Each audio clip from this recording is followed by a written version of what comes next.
soit f une fonction définie sur R par f de x égale e puissance x moins x carré. On souhaite calculer une valeur approchée de l'intégrale de 0 à 2 de cette fonction. Dans un script intégrale.py, on va commencer par écrire une fonction f qui prend comme argument un réel x et qui renvoie e puissance x moins x carré.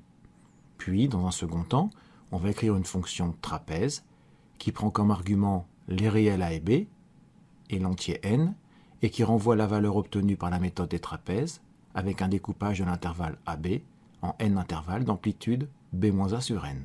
Le tout avec notre t-inspire cx2 tcas. Dans un nouveau classeur, on va créer un script Python que nous allons appeler intégrale. On va avoir besoin de la fonction exponentielle. On va donc importer la bibliothèque math en appuyant sur menu, math, puis from math import étoile. Commençons par définir notre fonction en appuyant sur menu, intégrer, functions, def function. On l'appelle f, son argument est x, puis nous écrivons y égale exp de x. On peut utiliser le clavier ou appuyer sur la touche E puissance et on retire x puissance 2 en appuyant sur la touche puissance 2. Et enfin, nous renvoyons y en appuyant sur menu, intégrer, functions et return. Passons maintenant à la définition de la fonction trapèze. On va donc appuyer sur menu, functions, def function. Elle s'appelle trapèze et elle prend comme argument a, b, puisqu'on cherche l'intégrale sur l'intervalle AB, et n, qui va être le nombre de subdivisions de l'intervalle AB. On initialise s à 0, qui correspondra à la somme que nous allons calculer par la suite, et on va définir d égale b-a sur n, l'amplitude de chaque intervalle. On va maintenant construire une boucle pour, en appuyant sur menu, intégrer, et choisir contrôle, et la quatrième instruction, for. L'index ici, on va l'appeler k, et on va faire n tours de boucle.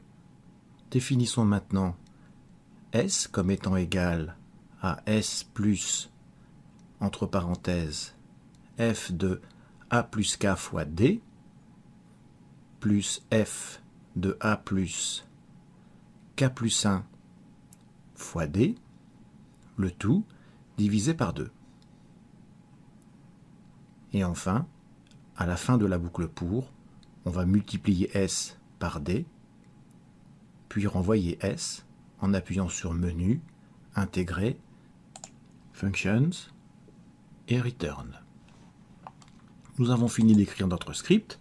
On va maintenant l'enregistrer et vérifier la syntaxe en appuyant sur CTRL B et l'exécuter en appuyant sur CTRL R et on se retrouve dans le shell.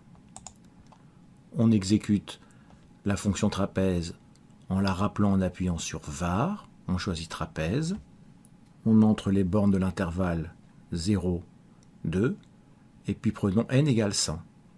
On obtient une première valeur approchée, recommençons avec n égale 1000, puis n égale 10 000,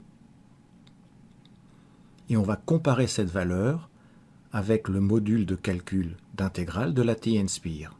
Pour cela, on va insérer une nouvelle page en appuyant sur CTRL Doc, puis choisir Application graphique, et on entre e puissance x moins x carré comme expression de la fonction. On valide.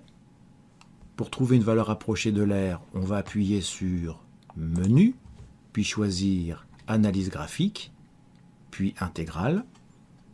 Il est possible de cliquer pour définir la borne inférieure de l'intégrale, ou d'appuyer au clavier sur 0, puis pour la valeur supérieure, on va appuyer sur 2.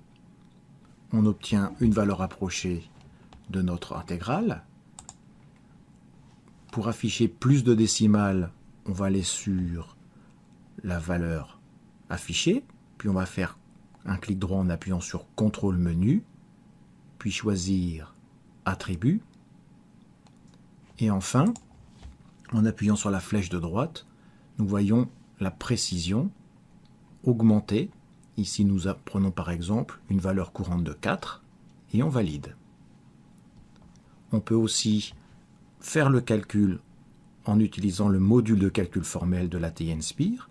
Pour cela, on va appuyer sur CTRL-DOC pour ajouter une nouvelle page de calcul. Et on va écrire le symbole intégral en appuyant à droite de la touche 9 sur la touche qui permet d'avoir de nombreux symboles mathématiques. On choisit le symbole avec intégrale avec borne. Puis nous rentrons 0 comme valeur inférieure, puis 2 comme valeur supérieure. La fonction s'appelle f1 de x, donc on va écrire f1 de x dx. On valide. Nous voyons donc la valeur exacte de notre intégrale, ici e puissance 2 moins 11 tiers. Pour avoir une valeur approchée, il suffit d'appuyer à nouveau sur CTRL Entrée. Puis pour obtenir une valeur plus précise, on va rappeler la dernière valeur en appuyant sur la flèche du haut, puis Entrée. Et nous voyons un grand nombre de décimales s'afficher que nous pouvons comparer avec celle obtenue avec notre fonction trapèze dans le script précédent.